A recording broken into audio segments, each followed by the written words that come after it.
Hello, everyone. Welcome to the Protection Project. My name is Frank George, and you know what? We're going to be discussing the attempted assassination of President Donald Trump, the guy that many feel is the actual president whose election was stolen away by Biden and company, the deep state, whatever you want to call it.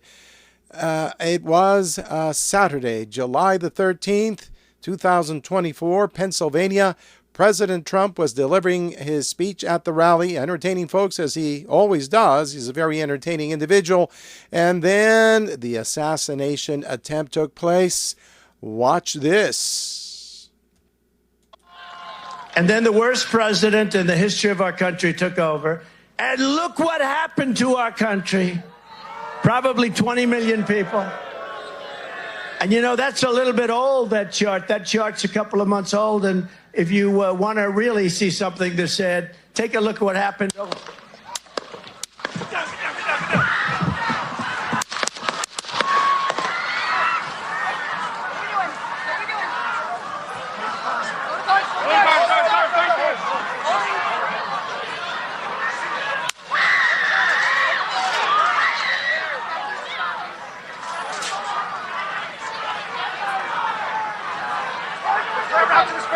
Move his fair. Hold. When you're ready. On you. Ready? Move. Up. Move. Go. Up. Hawkeye's here. We ready?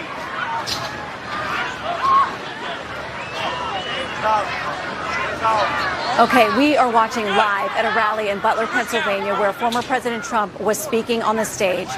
There has been some kind of disturbance that clearly sets law enforcement and Secret Service into motion, immediately jumping around the former president in a protective mode. The crowd has been screaming. They are standing by. You can hear some voices there saying, "Are we ready to go? Are we ready to go?" We are looking at President Trump. This does not look good. I'm going to be honest with you. From what we can see right here, it looks like they are attempting to move him out, that he may have been injured. He is holding up his arm. He is pumping his fist, but clearly Secret Service wants to get him out of this situation. Yeah, okay. So, Donald Trump, he bounced back like the man that he is. He got up off the floor, started pumping his fist and saying, "Fight, fight, fight." Well, again, the mainstream media takes some of that out of context because they are a bunch of Marxists and communists and liars and have brought about a state of affairs in the United States where they have brainwashed a lot of people, making them think that Donald Trump is a villain when, if anything, Donald Trump is the only hope that we have in the United States for having a constitutional representative republic, as opposed to becoming the Marxist communist entity with no borders that is currently being brought into reality. And you know what? I gotta say that this attempted assassination will only make this president more popular than he's ever been before. If you remember this is the mugshot. And he said, "Never surrender." And you know what? A lot of people flocked to his side when he was arrested and booked. And now that he's been shot, there's more people that are going to identify with this president as the only hope that we have to survive as the constitutional representative republic that we were established and meant to be. Here's a picture of Thomas Crooks. He is, or was, 20 years old. This is a graduation picture. He's described as having been a very shy young man who had very few, if any, friends. And right now, he has graduated either to heaven or to hell, only God knows which.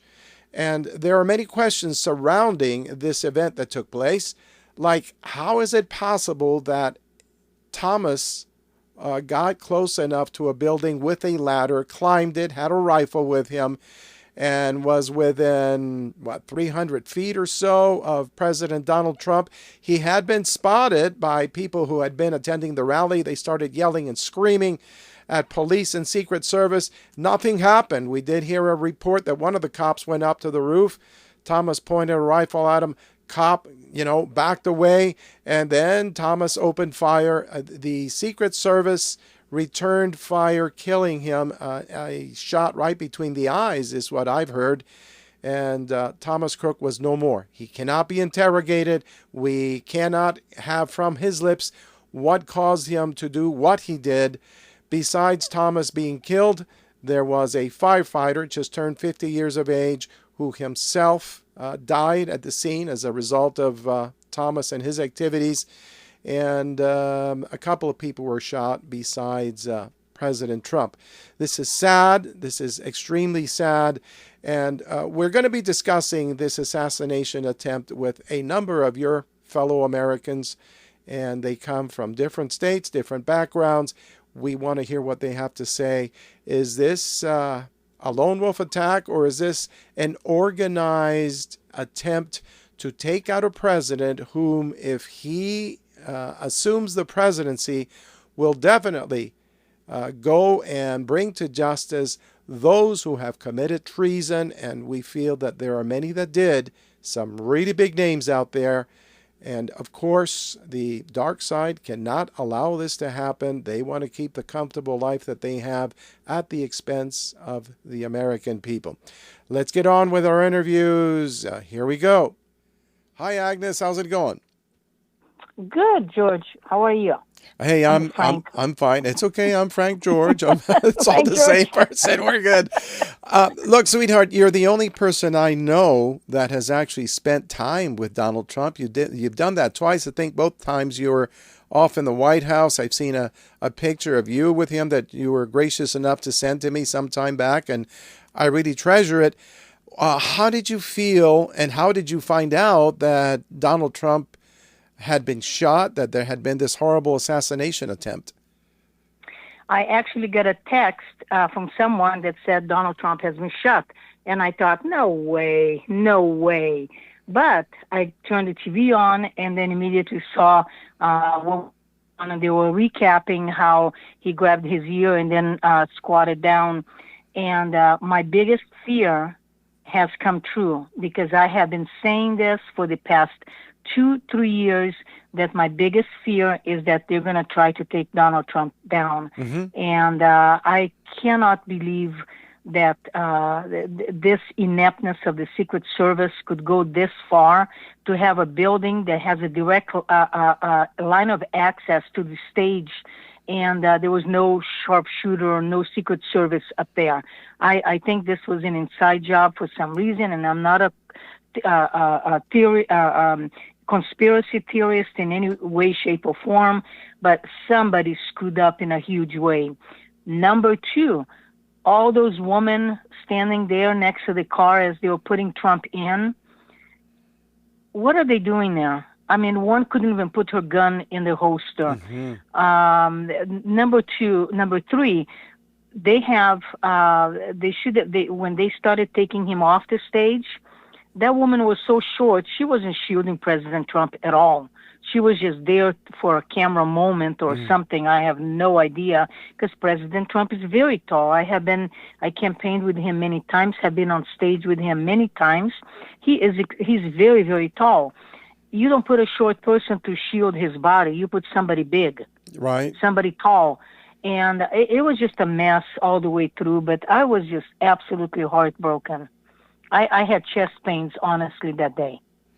No, I understand that. The emotional impact was huge for all of us, I think, that were watching this.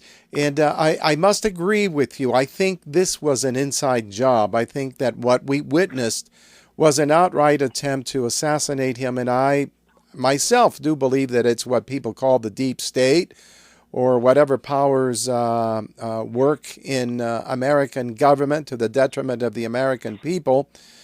And so I don't think that this was just a screw-up. I think this was engineered to be what it was, and by grace of God, Trump still lives. Yes. God protected President Trump and our country, and I think this is going to give President Trump 100% victory. Biden is done. The Democrat Party is done. Their corruption is done, is exposed. and this will make President Trump maybe get 90 million votes, 100 million votes, and he will become president again. But again, the deep state and the corrupt communist agenda Democrats, progressives, are not going to take this laying down. No, do you think there will be further assassination attempts, or do you think this is the last one? I wouldn't be surprised if there were more attempts. I hate to say it. Yeah, me too. I hate to say it because I hate to even put that thought out there. But look, Frank, a smart person will change their view of any information that contradicts their beliefs, right? Mm-hmm. An indoctrinated, brainwashed person lacks that ability. They're conditioned to dismiss facts. Yes. So many Democrats who were brainwashed, who still thinks that President Trump is a horrible person, Mm-hmm. they don't know President Trump. As rich as that guy is, probably his tie was cost 10 times more than my outfit from head to toe, including jewelry. The guy is very humble. He's very compassionate. He's a good listener. He doesn't talk much, but he's down to earth. And the last time I saw him in the White House on February 15th, 2019, we sat down by the fireplace in the Oval Office, and he says, "You have no idea how difficult it is for me in here." And my heart just sank to the floor. I just wanted to reach over and hug this big, gigantic guy. I'm short. I'm 5'4", maybe 5'3" now that I'm shrinking with age. But I just wanted to hug this man. And he has done so many incredible things for our country. And I cannot understand how some of these indoctrinated, brainwashed morons can't see it. And in spite of the high cost of living, inflation, gas is 3 times the price, groceries 3 times the price, and they still say this country is better off than it has been in 50 years. And I'm thinking, oh my God, you can't be this stupid. I can't believe it myself either. I really cannot. And yes, I reflect on the very same things that you just spoke of. The price of groceries, the price of gasoline. It's like life is being made impossible for us. And these guys still say that Joe Biden is great and that Donald Trump is a monster. And it's unbelievable. It's unbelievable. It is. But Frank, let me ask you this. People that say that Joe Biden is great, he has done great things for this country.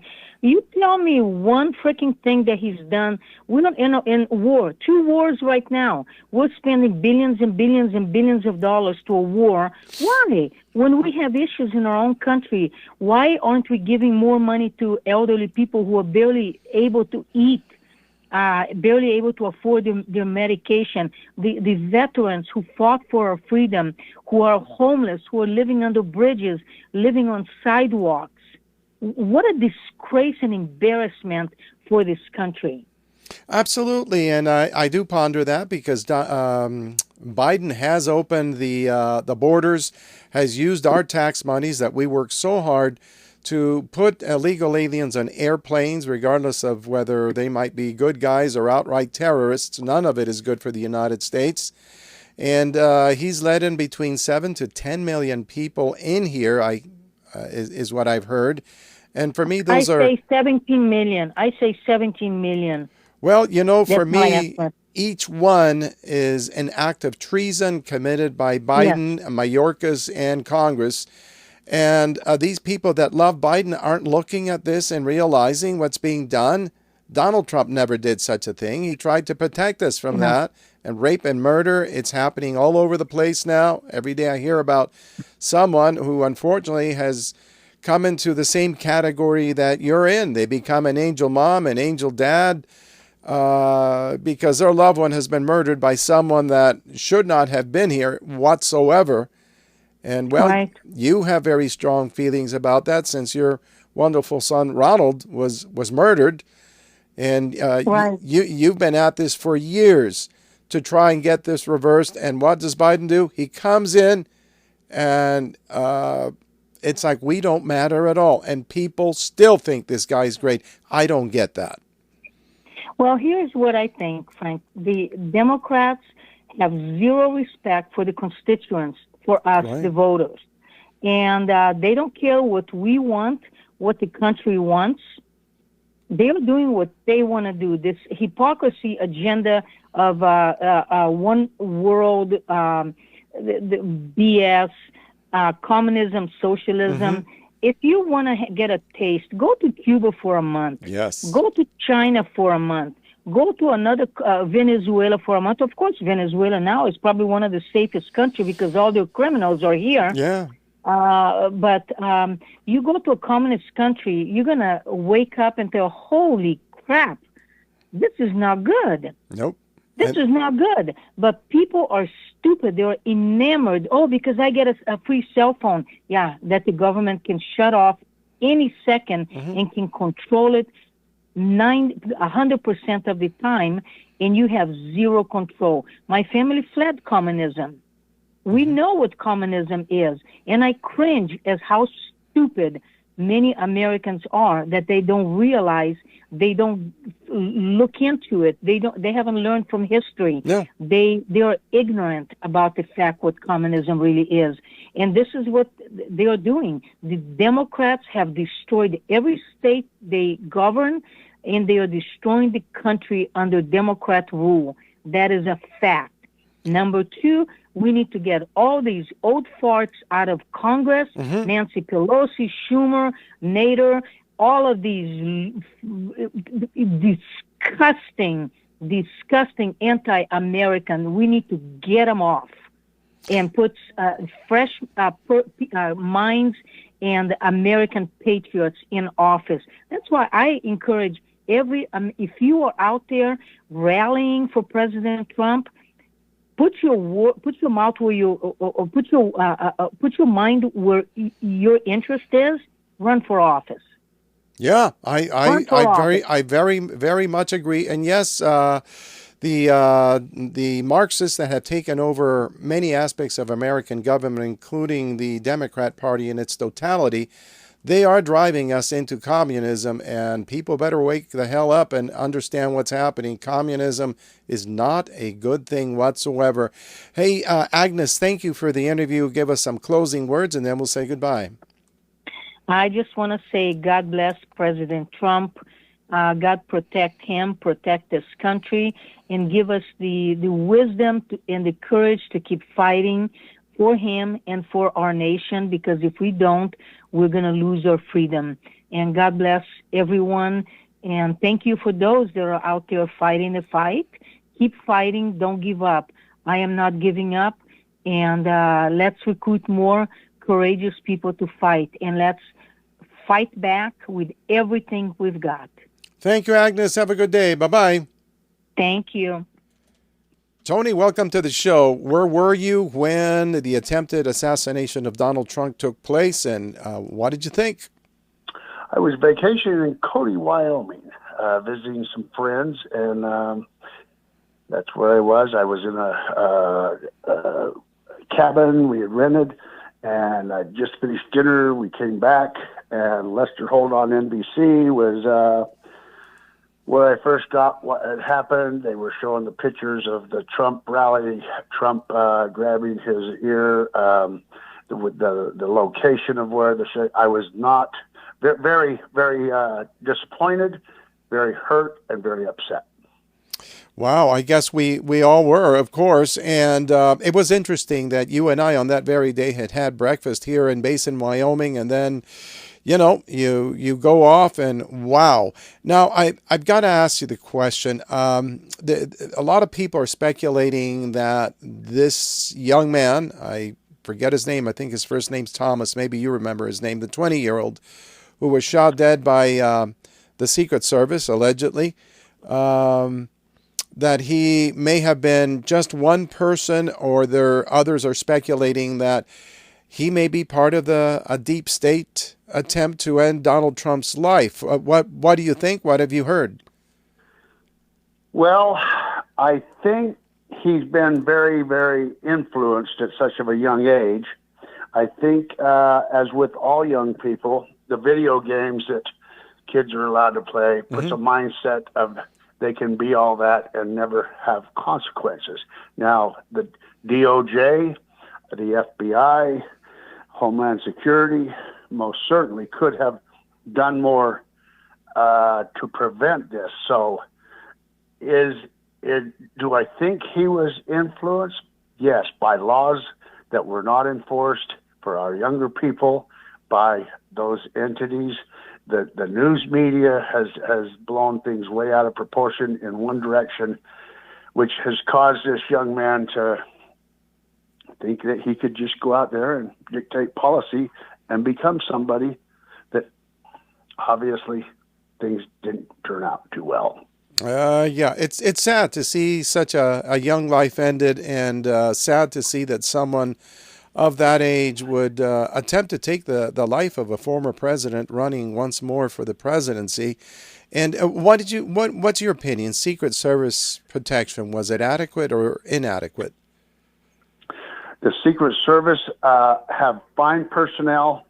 The leadership, Frank, is the key problem with the FBI, the DOJ, Secret Service, is they have fine men and women that will do what they're told, when they're told, the way they need to do it. But the leadership has been corrupted. It's been proven to be corrupt.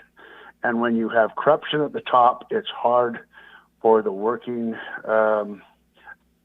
FBI agents, the Secret Service. So I believe Trump should have been, whereas he is such of a spokesperson and out amongst people, he should have had more protection, only because of what happened in the past, whether it be the Ron Reagan president shooting, the John F. Kennedy. Right. We should have learned some lessons from this.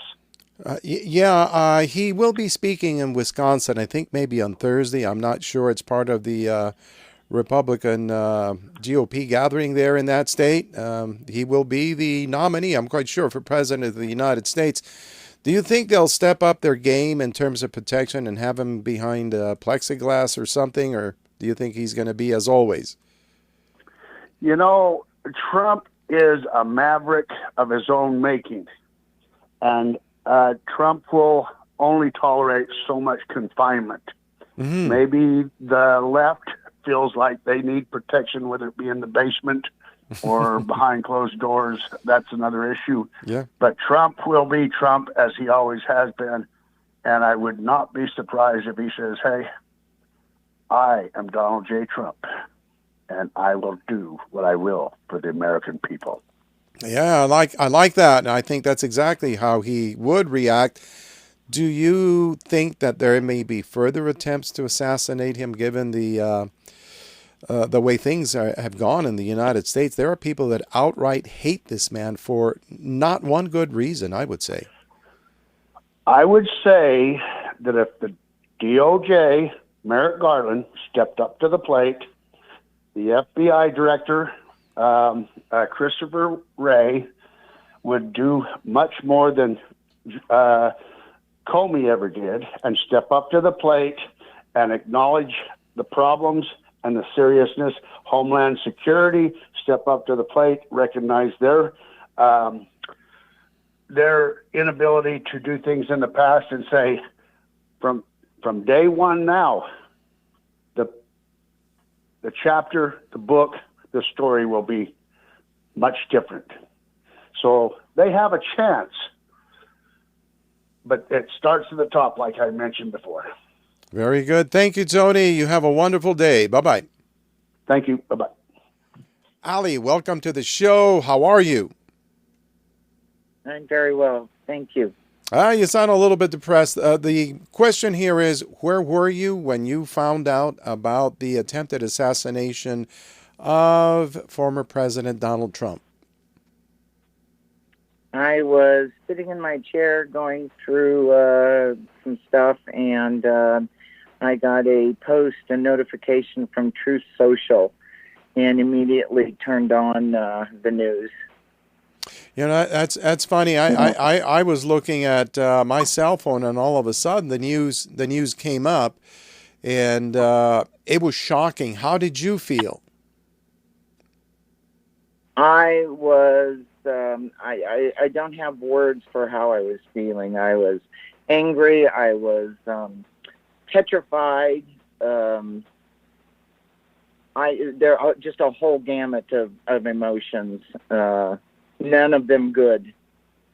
It was the deep state won. They killed the only president that could have turned America around, and that we were heading deep into darkness. The commies were going to take over. Our beautiful, beautiful America was gone. It was a feeling of darkness for myself as well. I nearly broke down into tears. Then I saw the video where he rose up and he pumped his fist about 3 times and he said, "Fight, fight, fight." How did you feel when you saw the video? Like I'm feeling right now, full of tears of joy. So, it was God's truly looking out for him and us, you know. I would hope so. Now, you mentioned earlier something about having heard or seen something that Charlie Kirk of Turning Point USA, I think he is, said that was very moving for you. It is. I'll get through this without breaking down. Yeah. I have the utmost emotional respect for our military because those young boys say, "I will take a bullet for you." And Donald Trump did the same thing, and Charlie Kirk made a statement that Trump took a bullet for you, and I just broke down. Yeah. Yeah, well, our prayers and our hearts are with Donald Trump. I've got to ask this question. Do you feel that this young man, the 20-year-old, whose name escapes me at the moment, acted on his own, or do you think this is orchestrated by darker forces? Oh, it's definitely orchestrated. Number one, you know, just to set the idiots straight, this was not staged. Who could get a 20-year-old to say, "Well, I'm going to go take a pot shot at Trump," knowing that I'm going to get my head blown off, just to stage something like that. But the fact that the Secret Service did not protect him, that was so blatant, so blatantly in our face. Mm-hmm. And they are either getting truly, truly desperate, or they have something else in store. Yeah. But to say that the deep state is not behind it is truly ridiculous. All right. Okay. Well, thank you, Ali. Thank you for the interview, and may God bless. Bye-bye. Bye-bye. Mark in California, tell me something. Was this an inside job, the attempted assassination of President Donald Trump, or, in your opinion, was it a lone wolf attack and it'll never happen again? Hey, good morning, Frank. You know, I don't think anybody will ever know the truth, but, I mean, I think most of us have our suspicions just based on the rhetoric that the left has been, a few days ago or a week ago or something, Joe Biden even said the words, "It's time to put a bullseye in Trump's head." He said that, yeah. Those kind of things makes me think that, it's the deep state helped facilitate it somehow. I don't know if the guy was maybe some kind of a CIA plant through some mind control. They always seem to pick derelicts like this guy that has no social skills and nobody knows who he is and all that kind of thing. It seems like that's a common theme for these people to go out and, and commit these mass shootings. he seems like he would be a vulnerable candidate. But everything just is too suspicious to me that it's not. My opinion is based on the way that it happened. There's a roof, the only roof that's between Trump's podium and those buildings, the one roof that everyone would think that that's where a sniper would be is where he was, and they didn't check it or didn't stop it or didn't have anyone there. And then there was like this suspicious ladder. I saw a picture of a video that a ladder was put up behind the building. There's sort of a courtyard area behind the building. There's magically a ladder, extension ladder that was placed there. Mm-hmm. What did he do? Put that on his car and drove down there from wherever Podunk town he's from? I doubt it. I mean, it looks to me like he had help. And then it looks like to me, I was watching the Secret Service sniper that was on the roof. He didn't move his position. He was trained on something, and then the shots rang out, and then he fires. So obviously they let him get the shots off, which to me, that speaks volumes right there. Because I was watching the video of the snipers. They didn't move. It wasn't like shots were rang out and then the sniper moved his gun position over and then took him out. He did not move an inch. He was trained on that guy already. They knew that he was there, mm-hmm. and they didn't take him out. That tells me either the CIA or the Secret Service was told not to take him out, to wait until he killed the president, or they were ordered not to do it by somebody in the administration. Maybe it was the director of the Secret Service. I don't know. There's just too many questions to me that it wasn't formulated by the deep state. Okay, here, let me add this to what you said, because what you said is most interesting and to the point. I found out this morning the statement that has been made is that the Secret Service has been instructed to not shoot until the would-be assassin fires the first shot. What the heck? If he fires the first shot and he kills the president's dead. And then they can kill him. That's absurd. That's the most absurd thing. Well, then what's the purpose of the Secret Service? I know. They need to be there for? I know. Now the woman, I think her last name is Chidley, who is the head of the Secret Service, and she is a Biden appointee. Her qualifications for being the head of the Secret Service is that she was the head of security for the Pepsi-Cola company. That seems so stupid, doesn't it? It sounds ridiculous. She didn't come from CIA or FBI. No, she was I've been told that she was the head of security for Pepsi-Cola. But then you look at a lot of the guys that Biden hired. He's got the medical officer, who's Richard Levine, I think it is, wears a dress and claims to be some kind of transgender woman or something. He's surrounded by idiots, whack jobs, Marxists, and saboteurs. So it's not surprising, I would use different names for them. I'd be more like freaks and faggots and everybody who hates America, communists. Yeah. Maggots. Oh, yes. They're people that shouldn't be there. They're people that despise our country, that despise everything about our Constitution.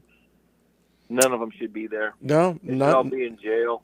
Now, one last question: do you think that the assassination attempt was the one and only, or do you think that there are more that will happen? Oh well, I have no idea, but I would. The way they've said the words, Trump has to be stopped at all costs. I've heard Nancy Pelosi say that. Many people on the left have made those comments, so I'm sure they're going to try again. Yeah, I am of the same opinion. They have to stop him. They have no choice, because if he gets in there and he goes after them, it will be found that a lot of these people have committed treason, and they pushed the envelope on this thing. They stole the election, in my opinion. They loosened COVID as a means of doing it upon the American people. They've committed atrocities, and they don't want that to be found out, and that's just my opinion, okay? So they have no choice but to make sure that Donald Trump doesn't get in there, and if killing him is the only thing that will assure that, they're going to go for it. What say you? Yeah, I agree. They're going to rig the election. They're going to try and try him. Multiple trials are going to try and put him in jail. If none of that works, then their only option would be to take him out. That's. I'm sure that's how it's going to go. But Mark, you know what? If they succeed in killing this man, how do you think the American people are going to react? Pissed off. I think there's going to be a bloodbath. I think that's going to push us over the edge. Americans are not going to tolerate that. I think that's going to be something that sparks off a civil war against the government. Yeah, I would tend to agree. You know, passions are running very high right now. I think in relationships between what we would call American patriots like yourself and myself, and those who are of a Marxist bent, who, you know, would vote for Biden and all of that, we're on a collision course. I think we will become less tolerant, or have already become less tolerant in a great way against these people who are on board with destroying this country. What do you say? Yeah, absolutely. Well, there's only two choices. Either we're going to have a civil war, because there's no getting along with the two sides. The liberals hate us as much as we despise them. We don't want anything to I mean, you can't come to the middle with two opposing viewpoints like this, and there's things that we're just not going to tolerate. I mean, they want to completely take away our freedoms, and that's not going to happen. So the only answer is either a civil war, or else we break away and have two countries. But I think that's not a good idea, because they'll just infiltrate that country. Yep. And start it all over again, and then we'll be down to have to split that one again in half, and so on and so forth. It'll never stop. So I don't know. I don't know what the answer is, but it doesn't look good to me right now. No, it does not. It would be a blessing if Donald Trump did become president of the United States. How he will do that, I don't know, because voting hasn't changed. They're still using the machines. It's still set up and crooked so they can steal the election again. So for me, even if we have like 90 million people that voted for Donald Trump overwhelmingly, and only 10 million voted for Biden, they're going to steal it anyways. That's my point of view. So I don't know what we're in for, but this will be very eventful. Got anything else to say before we say goodbye, Mark? No, just I'm even more impressed with Trump's behavior after he got shot. That was badass. Oh, God, yes. He stands up and pumps his fist and says, fight. That is incredible. There's probably not 10 individuals in the entire country that would be like that. That's the guy that you want. Trump is the man. He's the one he's the person that we need running our country. Not these milquetoast rhino Republicans that, I mean, I'm sure anyone else that would have got shot or even nicked, they'd run with their tail between their legs. Mm-hmm. Their Trump is standing up with a pissed off look. That's the guy we want. That's what we need. I very much agree. Thank you, Mark. Have a wonderful day. Bye-bye. Bye. Hey, Dave Gibson. Okay, so, I called you on Saturday when the Trump thing went down, and you picked up the phone and you thought I was pulling one of my nasty little jokes on you. When it settled in and you saw the news and saw that it was the real deal, how did that make you feel? Well, I had my dog outside. You called me, and I said, Frank, BS, you're full of it. And that didn't happen. Yeah. And I guess because I thought, I don't know what I expected. My neighbor to scream over the fence or somebody to come out of the house yelling. I came inside, turned the TV on, watched it to the news. And when I saw it, I was on the phone with you and watched the replay of this. I think I told you, it was like it was a movie or something. It didn't look real. And it shouldn't have been shocking because we've been talking about this for a long time. That it was going to happen. That you and I for a number of years now. But when you see it and you see him, you hear the shots and you see him grab his ear and he goes down, it was very shocking, of course.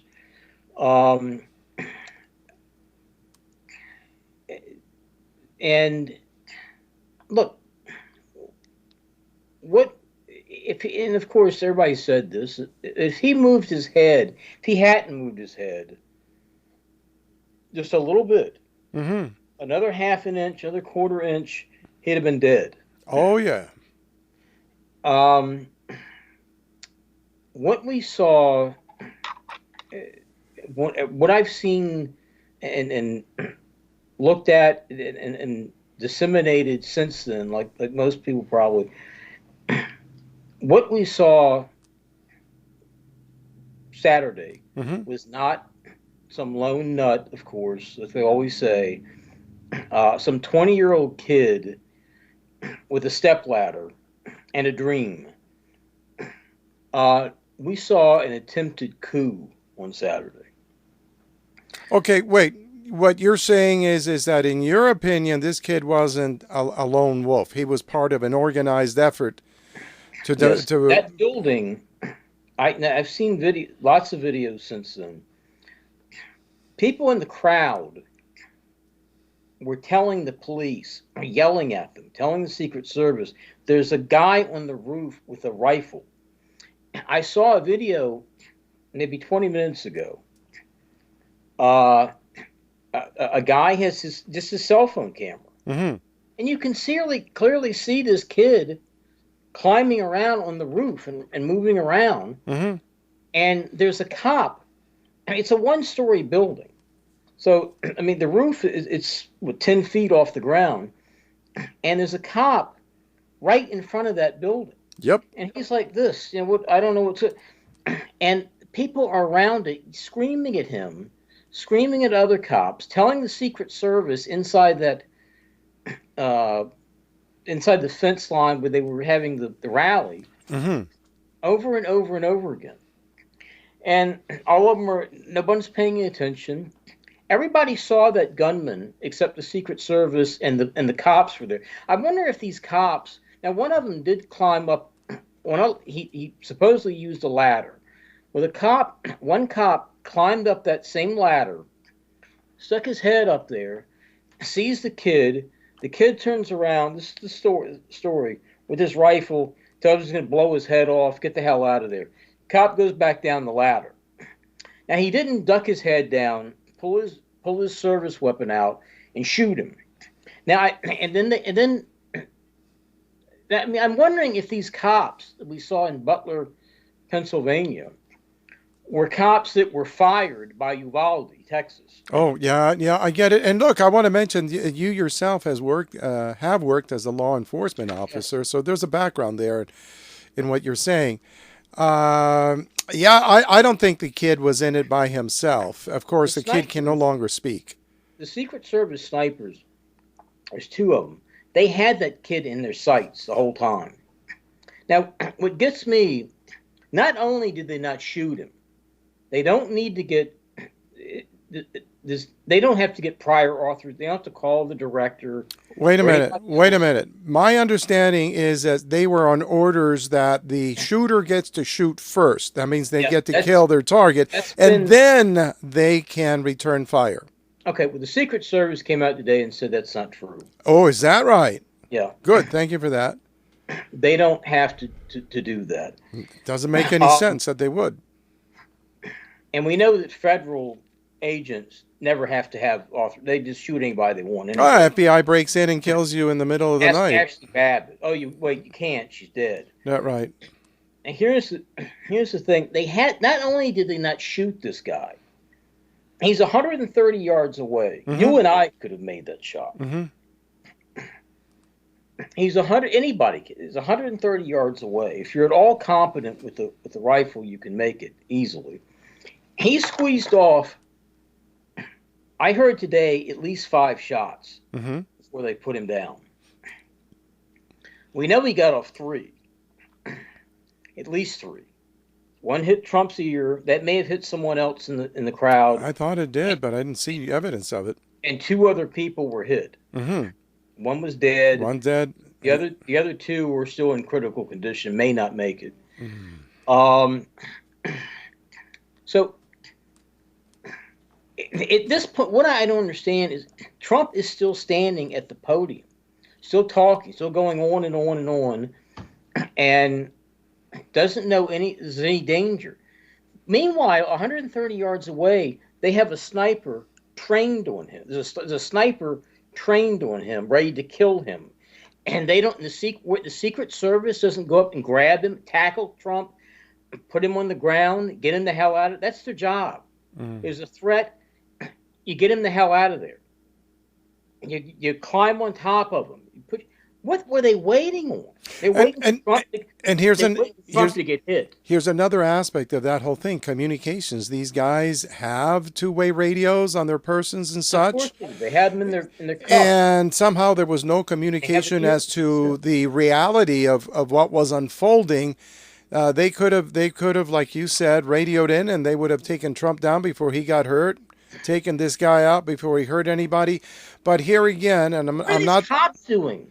None of these cops picked up the radio and said, "Hey, get him down, get him out of here." You wonder about that. Here again, I'm not disputing what you said. It's just that what I have seen says that the Secret Service was ordered to wait until the shooter shoots, which doesn't make any sense to me. Go ahead. This just came out in the last. I just heard this in the last hour. They didn't have to have authorization. So then they just totally screwed it up. They're a bunch of screw-ups, and it looks like more than incompetence to me.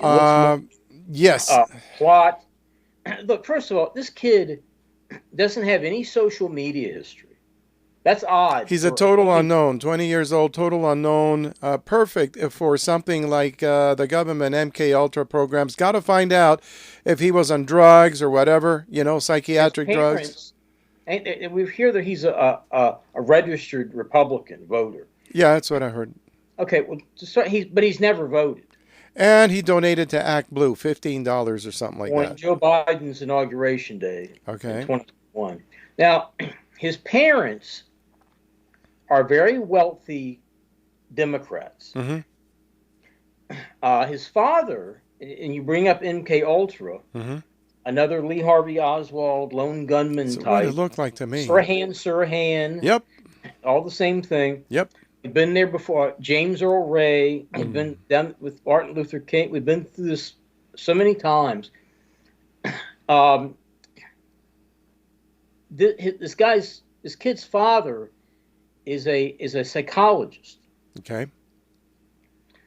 Well, the CIA, as we all know, and especially with MK Ultra, and they contract with one hell of a lot of psychiatrists and psychologists.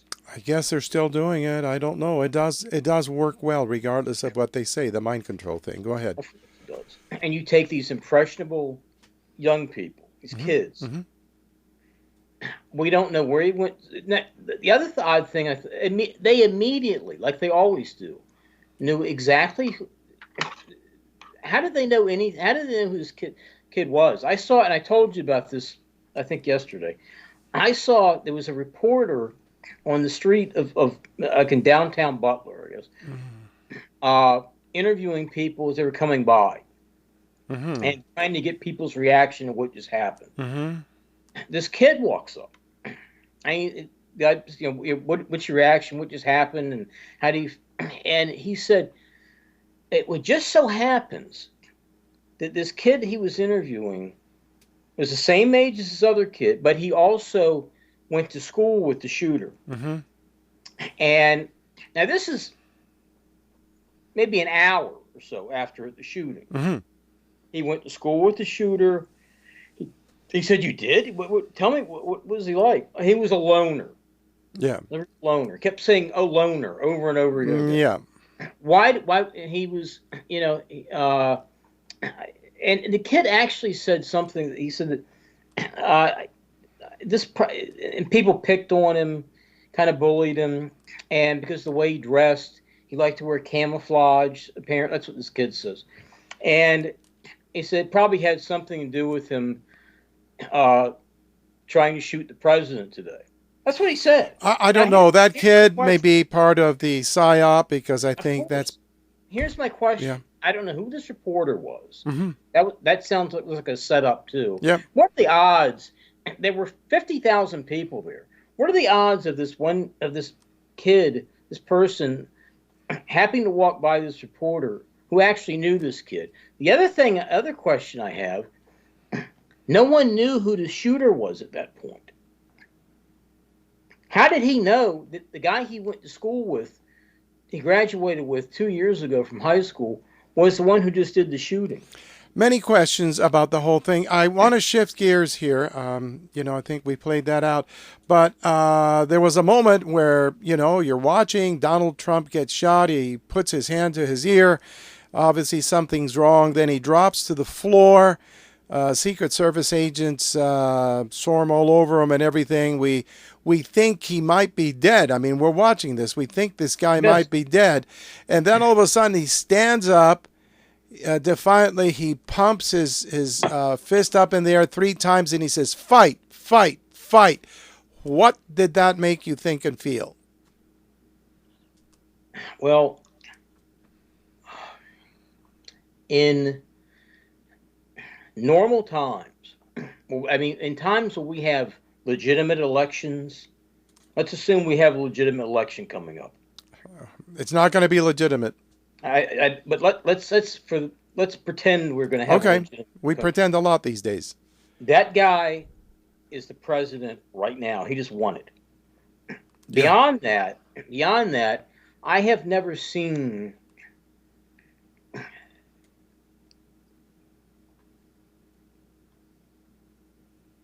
I watched it with my daughter. Mm-hmm. A little while after that. And I don't get emotional about these things, but it was very difficult not to. Yes, that told me he's got blood streaming down his face. He won't leave. He wants it, and he's pumping his fist, and he's telling America, keep up the fight. This isn't about him. This is about saving this country. At that point, that guy had risen above the level of even of what he was before the 2 minutes before that. Mm-hmm. Absolutely. He showed such. Teddy Roosevelt was once shot, on his way into an event to give a speech. Got shot in the chest. He had a speech like this thick. And that's what helped stop the bullet. It did go into his chest, but it didn't hit his heart or anything. And he stood there and he gave the speech. And he went to the hospital afterwards. He lost a lot of blood. Mm-hmm. That's what, and I was reminded of. My daughter is a kind of a presidential historian. And she knows, we were talking about that. That is a leader. Indeed. That is the only leader who exists in this country right now. Mm-hmm. He showed courage. He stood for the American people. We all were able to identify with him. I saw how the people started chanting USA, USA, USA when he got up, blood streaming down his face, defiant, telling people to keep up the fight. Yes, he won the presidency. Now he's got to fight the dark side, as do we, to make him president, and then God knows what's going to happen. They're not going to give up. I think there will be further efforts to kill this guy. What do you think? I think that's the only way you can stop him. I think so too. Hey, look, I'm out of time. Thank you very much for sharing your thoughts with us. And, the next few months, they're going to be something else because these guys, the deep state, the Marxists, the communists, whatever it is that's pulling stunts left and right, they're not going to give up. They're going to do something big. The FBI is conducting the investigation, of course. They're rotten. The corrupt FBI who's been after Trump for 8 years. This country systems are so. I thought about this later. If he had gotten killed Saturday, if they had completed their mission, and of course they shot him afterwards. They shot the shooter afterwards so he couldn't talk. He's the perfect patsy. They allowed him to squeeze off 5 rounds. Shades of Lee Harvey Oswald. Had Trump been killed, who would have picked up the mantle? The answer is no one. I couldn't come up with anybody who is that tough, who's that strong, who gives a damn that much, who hasn't sold us out yet.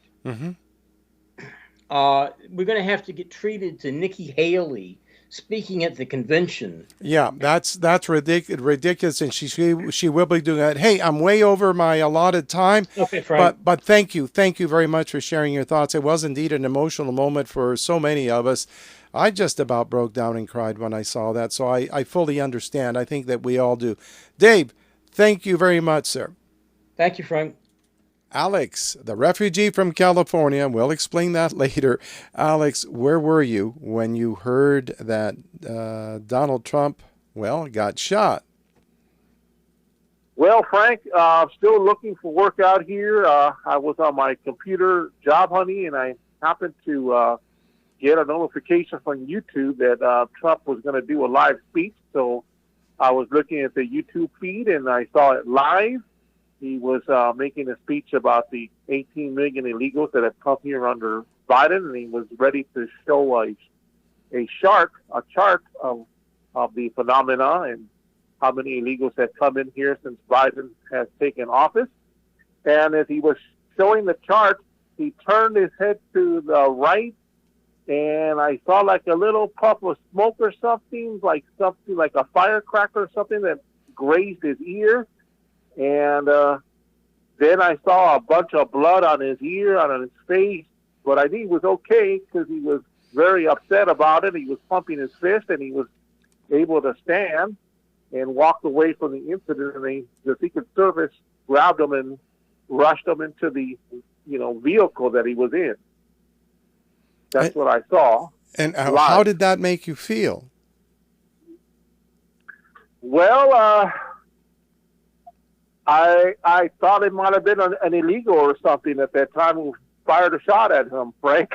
To be honest with you, or one of those Antifa people, one of the others, that their security seemed to be awfully lax. How can they allow someone to fire a shot at President Trump? They obviously didn't do a good job of covering the whole security perimeter. Do you think that was on purpose, or do you think it was a mistake? Hard to say, Frank. My feeling is, to be honest with you, it might have been just lax security, negligence, people who just failed to do their job properly. Because I did see the Secret Service immediately grab them and throw them into the car. And that was a matter of seconds. And the other thing that's significant here is that they had sniper shooters, counter sniper shooters. The Secret Service did, and they immediately killed the sniper who tried to fire a shot at Trump. So perhaps it was just lack of security or severe negligence. Okay. What about the young man? His name, I believe his first name is Thomas, and 20 years old, dead, young guy. He had to, climb up onto the roof of the building with a rifle. And people did see him, and they called out to the cops. And last I heard, there was one cop that went up there, and the guy, Thomas, turned the rifle on him. The cop scampered down, and then just seconds later, he fires at Donald Trump. And in return, a Secret Service supposedly or allegedly was able to put one round between Thomas's eyes, and that was the end of him. Isn't it kind of sad, a guy that young doing that? Yes, it's extremely sad. As you know, Frank, I've worked with these young kids. There's a lot of them that are lost. I've done security at high schools. A lot of them are lost. A lot of them tend to solve any issue that they may have in a violent way. I've met a lot of young, violent kids, and this youth in America seems to be completely lost and out of touch. Maybe there aren't really a lot of opportunities for them. Most of the jobs nowadays and benefits go to illegals who are crossing the border. There seems to be a lot of loneliness and frustration in this country. Americans are not taking care of their own. They're not solving each other's issues. There's a lot of mental issues out there as well, mental health issues. I believe that violence is the wrong way to solve your problems. So it probably was just another lone, lost young man who had mental issues.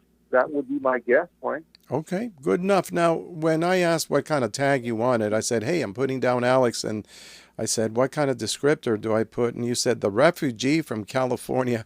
Well, I guess we're both refugees from California because I left California, came to Wyoming. You're in Texas currently, right? I'm in Texas currently. Like I said, my luck has run out. I got a couple of final checks coming from the school district, but that will be it. I live in a horrible apartment complex, Frank. Not good. There's people here with mental health issues. A lot of them. There's illegals here. So it's time to go. I'm not going to sign another 1-year lease here. Yeah, So, but you're a refugee from California for what reason, Alex?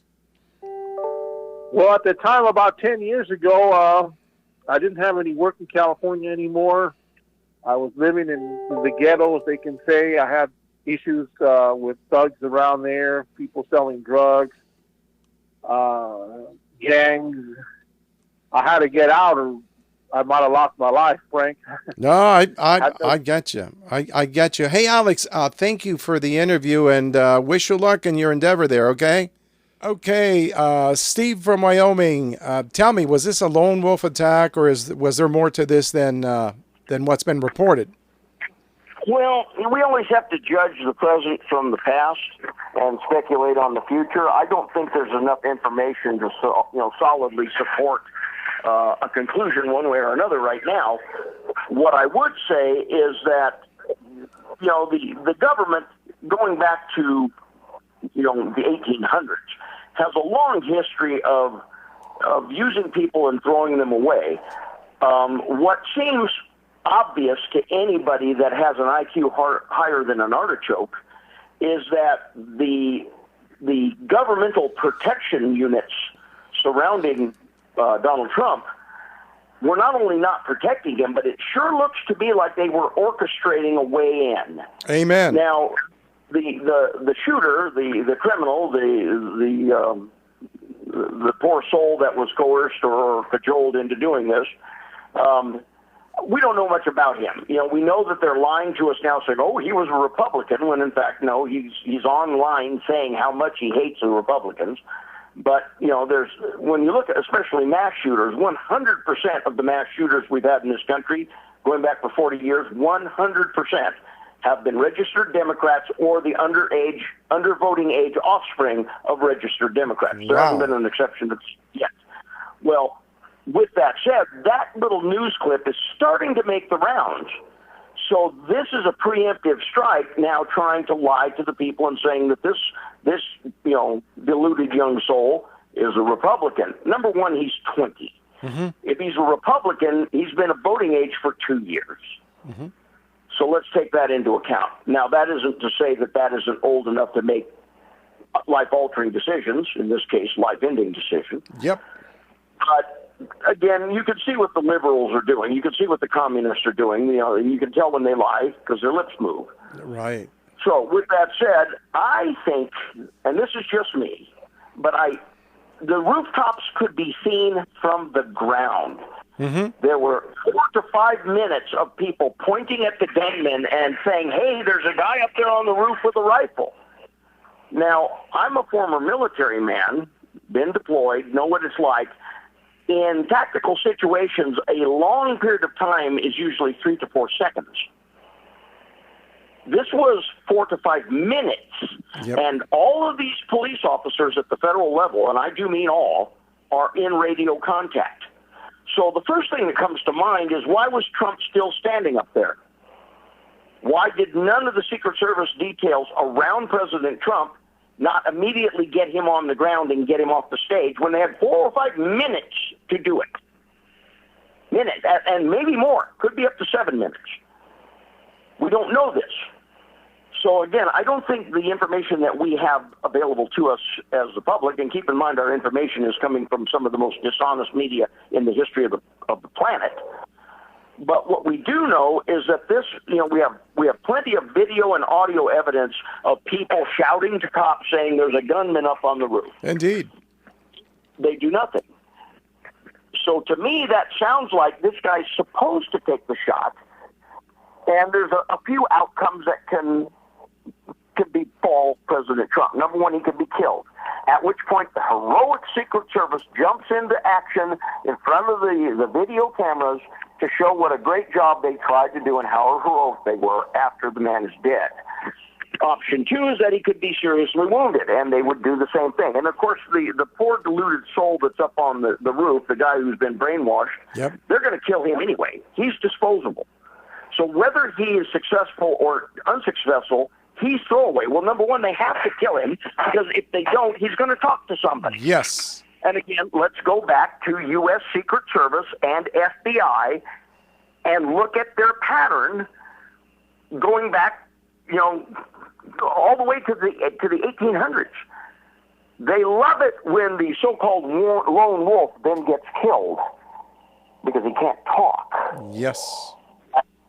So we see this pattern orchestrated once again. And, of course, the shooter is killed. So we can't interview him and find out who projected this. What was the payoff? Is he just a lone, deluded victim of the public school system? Well, that's a good high possibility, maybe a probability. Most of the public school system, I'm going to say well over 99%, is overtly socialist and communist. So they teach hatred to the kids for anything that is conservative or God-fearing or patriotic. Mm-hmm. And they're taught that now from grade school. And, of course, now they're trying to pervert their minds with, drag show queens and all this kind of crap at, preschool level. Mm-hmm. That is government. There's just no way around that argument. It's state government, federal government, but nobody ever gets involved in government because they want to leave people alone and secure their liberties. That is not the purpose of a politician or a cop. A cop is there to push people around. A politician is there to play God. They have no other function. They have a juror function, what they're supposed to do, but they don't actually do that, do they? What they do is they want to play God. So this young man who took the shots was expendable, and he was extended. I just think that the facts that we do know show that he was given lots of time to get into shooting position, and lots of warnings that President Trump was in dire danger, was in super danger, that this guy's going up on the roof, and lots of cops were told this, and maybe one or two people at a higher level somewhere in the radio net are telling them, don't fire on the guy. You have to let him shoot first. Well, yes. He shot first. Then they killed him. He did not kill President Trump. He was very, very lightly wounded. I think that was an act of God. I would agree. Let me ask you a question here, Steve. Where does your thought process lead you? Do you we don't know the facts. We're going to have to sift through truths and lies in order to arrive at something, and that we'll hear a lot more about this in the next few weeks. But in your thought process, is this guy a lone wolf, or is this a deep state project, the assassination? I think the answer to that is probably both. Mm. You got to remember that if this is a brainwashee, a 20-year-old misfit, he is prime meat for the CIA. He's prime meat for the FBI, and them working hand in glove with the Secret Service. And so they found somebody they can use. Now, here's what we know. We know that the Secret Service opened doors effectively to make it easy for a shooter to get on the roof unmolested for no less than 3 minutes, probably 4 to 5, up to 7 minutes. We know that we are told, now what I want to say that again. We know that we were told by one guy who is supposed to be a Secret Service sniper that he was ordered to not shoot this guy until he had fired first. I heard the same. Yes. Now, whether that's true or not, we have not determined yet. We know that the deep state, this is their modus operandi, and we've seen it many times in the past. We know that the shooter must then be killed himself so he doesn't talk. Exactly. So could he be a lone wolf? Well, in his mind, maybe. But, are you going to actually try to tell me that a kid in street clothes is going to crawl on a roof in open sight of thousands of people, hundreds of cops, for up to 7 minutes, armed with an AR-15 style rifle, and be allowed to aim in for several seconds. The one sniper said he had him in his scope for 3 minutes and was specifically ordered by Secret Service to not shoot. So here's what we know. These are things we know. What we do not know is this a case of incredible off-the-scale incompetency, or was it a conspiracy on behalf of the government to kill Trump? Okay, here's what else we know. The very same FBI, the very same Secret Service, the very same upper echelon of government is the same one that raided Mar-a-Lago. Mm-hmm. They're the same one that covered for Hillary Clinton. They're the same one that covered for Hunter Biden for years. They're the same one that covered for Joe Biden when he did indeed have sensitive classified documents in his garage. They are the same ones that raided Catholics for coming out against transgender drag school queens, which, quite frankly, is not a federal offense. So why is the FBI even doing this? Yeah. They are the same ones that stood by and did nothing when you look at the Kyle Rittenhouse thing. When President Trump was still president, he was exonerated on all counts, right? Yes. Yes. Well, what we know for an absolute fact is that the government knew that he was innocent. The cops knew that he was innocent. The process of discovery, when his defense was put together, all that information was available to the prosecutor, obviously. They knew it was a trumped-up charge. This is the same government, okay? This is the same government that stood by and allows Trump to be run through criminal and civil proceedings, knowing that he's innocent, knowing that there is no crime. And when I say the same government, I'm talking literally of the same government agencies, but in many cases, I'm talking about the same politicians and the same cops, the actual people. And they're the ones that are in charge of the security detail. So, was it a lone wolf or a conspiracy? The answer to that question is yes. Definitely a conspiracy. That, to me, is as obvious as tomorrow's sunrise or the effects of gravity. To what extent they were just hoping somebody would do this, or did they actually try to groom this guy a little bit? Mm-hmm. The fact that he had to shoot first before they could kill him suggests to me that he was groomed by somebody in the government because they had to keep him quiet.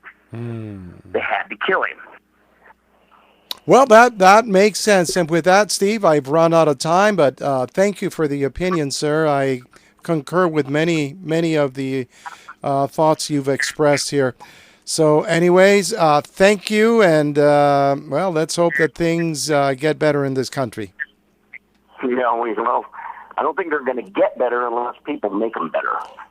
That is very, very true. Have a good one, Steve. Bye-bye. Okay, bye. Michael, I know you're out someplace in Florida, and you're a former Marine, a Green Beret. Hey, that's a lot of stuff there, buddy. Your thoughts on the attempted assassination of Donald Trump just recently? Well, Frank, it's good to talk to you. Unfortunately, the circumstances aren't as good. Indeed. But in my opinion, this is something that I, along with a lot of other people that are paying attention to what's going on, seen coming. Looking at the world as a whole, you can pick any continent or region of the planet, and there's this type of activity going on. I think the Slovakian prime minister comes to mind, which the attempted assassination on his life just several weeks ago. You have multiple coups or military juntas going on in Africa right now, with assassinations being carried out as well. And this is also something, in my opinion, that is not going to lessen any time here in the near future. As somebody who was trained in unconventional warfare, and I'll just give you a brief definition of what that is, that's to disrupt, coerce, or overthrow a standing elected or established government through, with, and by the means of an underground, an auxiliary, and a guerrilla force. And underground, to me, seeing what's going on, those are your people, like your politicians that are going along with this, your people in the media that are spreading this propaganda, and your auxiliary is kind of the money people, and then your guerrilla force is like your Antifa or your BLM types. And for myself as an operator in Special Forces, and also a grunt in the infantry of the Marine Corps, we fight best during the warm months. And it's hot right now because we're in the warm months. And in my opinion, I do not see this slowing down anytime soon. If they're going to make their move, they are going to make their move here pretty quick. Okay. And I mean, this was a preview was the actual assassination of Trump, but I do not see that slowing down. Okay, let me interrupt you. When you're talking, I think you're talking about what some people refer to as the deep state and their activities, that they are hell-bent on keeping their power, and part of that is making it impossible for Donald Trump to become president through any means, including assassination. Is that what we're talking about here? Absolutely. And, you know, when I mentioned there's the different facets of unconventional warfare, which, make no mistake, we are in an unconventional warfare operation. Agreed. Yes.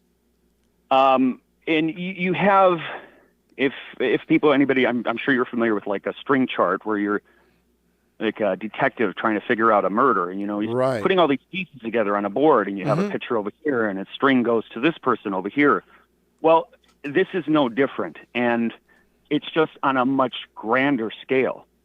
And the tentacles of it, if you are someone who was trained in it, you'd be able to identify it a little easier. But one example of that really sticks out to me is Congressman, I think it's Benny Thomas, who I think a couple months ago, tried to introduce legislation called the Disgraced Former Protectee Act. Okay, I think you're saying Benny Thompson, is that? Benny Thompson, that's right. I'm sorry. Benny Thompson. Yeah, black guy. I remember. I despise him. Go ahead. Yeah, and he actually was pushing this through his handlers to remove the protective powers of the Secret Service for the former president. Yep.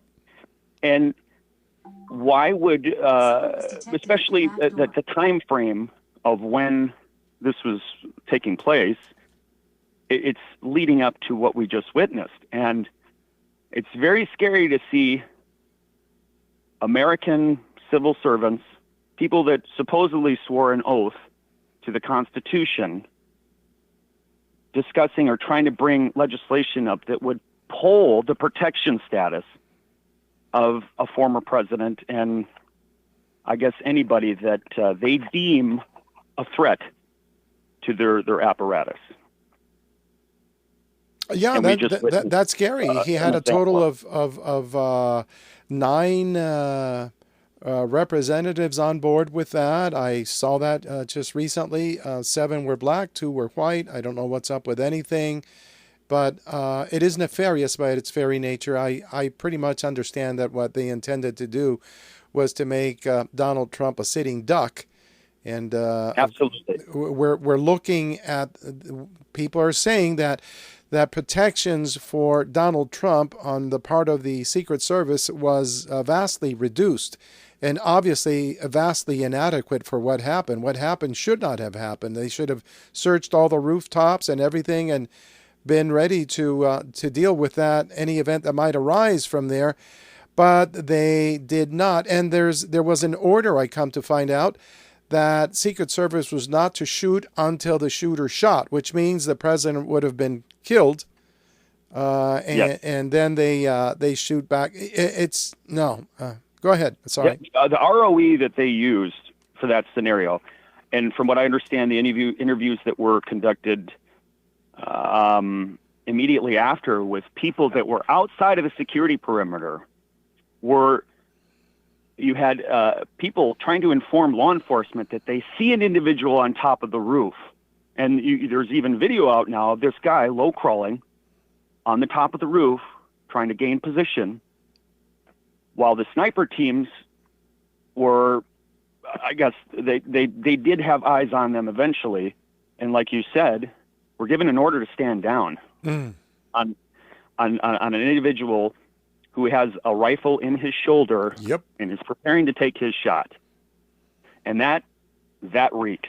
Mm-hmm. Now, we had similar types of ROEs, which are rules of engagement in Afghanistan, that we could not engage anybody unless they were pointing their weapon at us and they started shooting.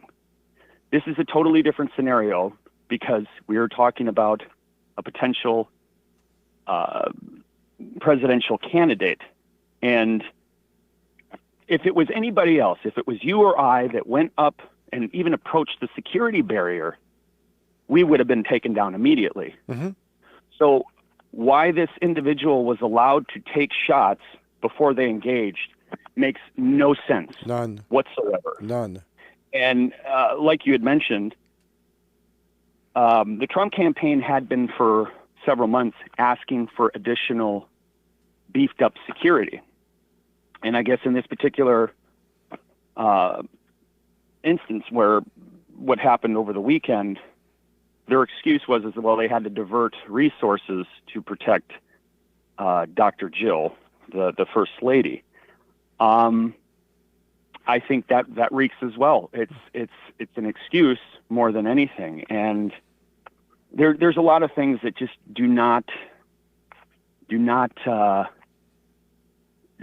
smell like they're on the up and up with what happened over the weekend. And I'm more certain more than ever that they are going to follow this up with something else. And I pray to God that, we don't see a dirty bomb here on U.S. soil, but as somebody who's from Milwaukee and was going to visit Milwaukee and do a little documentation of the events going on at the RNC, I will not be going now, because if I were to put money on some type of follow-up terrorist attack that would happen, I hate to say that I think Milwaukee would be a prime candidate, because in the deep state's eyes, they could nullify a lot of people that would essentially be next man up. Yep. Meaning people that would be cut from that same cloth as Donald Trump, I guess. Mm-hmm. And if you had the opportunity to, I guess, just completely decimate the other side of the playing field, these people, I believe, would take that opportunity. I very much agree with you, and it's taken me a long time to accept what was previously unacceptable to me, which is that these people are so vile, so dark, and yet so afraid of all the treason they have committed and loosened upon the citizens of this country that they would, in fact, do a false flag with some kind of nuke or something, a dirty bomb, everything, anything. I have no idea what plans they have, but I do accept that they have many plans and plans within plans. And I think if Donald Trump gets elected president of the United States, that is going to be a miracle from God, just like he escaped getting shot. So I would agree. And I still don't see how he gets elected. They control the apparatus. Yes. We still have, as somebody who's helped in the voting process in other countries to ensure that they were on the up and up, and we did things to make it as simple as possible that people would understand. And it was a simple process that would also help alleviate most of the shenanigans or foul play done by bad actors. But here in the United States, we don't do that. We still have these voting machines that have all types of different ways they can be manipulated. They can be connected to the internet. We found out a lot of that after the 2020 election, but still nothing has been done about it. Exactly. And that really worries me going into the election. And like you had previously said, even if he does manage to be elected, they are going to throw everything at him. They are going to get all of their guerrilla, auxiliary, and underground forces to overwhelm the system, in my opinion. And if we do have a scenario like that, I would venture to guess we would have some type of blackout on information, power, and put people in a massive state of confusion, otherwise known as the fog of war. Mm. And I really do see that coming down the road for us here in the next couple months.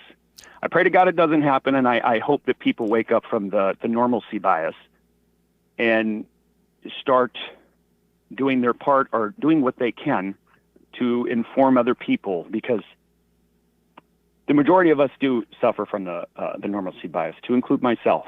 And it's hard to stay on track sometimes, but if we do not get a hold of the train, it's going to derail. And we're very close.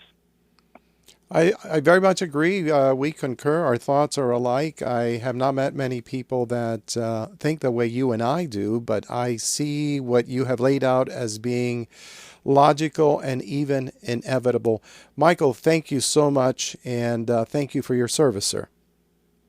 Thank you, Frank, and we'll talk to you soon. Folks, thank you for listening and for watching. I want to remind you that no matter what's happening, it's very important, perhaps more important than ever, that you get out and vote. Go and vote for Donald Trump. And some of you may be of the opinion that your vote is going to be wasted because we're using those electronic machines that we've been forced to put up with, and they are easily hacked. The last election was definitely stolen. I don't see a reason why they couldn't steal this one as well. But at the same time, if you cast a vote, I believe they call it computer forensics, can be done, and we can find out what the real voting was. If you don't do that, then they will win legitimately, and we cannot let that happen. Until next time, stay aware, be prepared for anything that's coming down the road, because stuff is going to happen. And just be ready for everything and anything.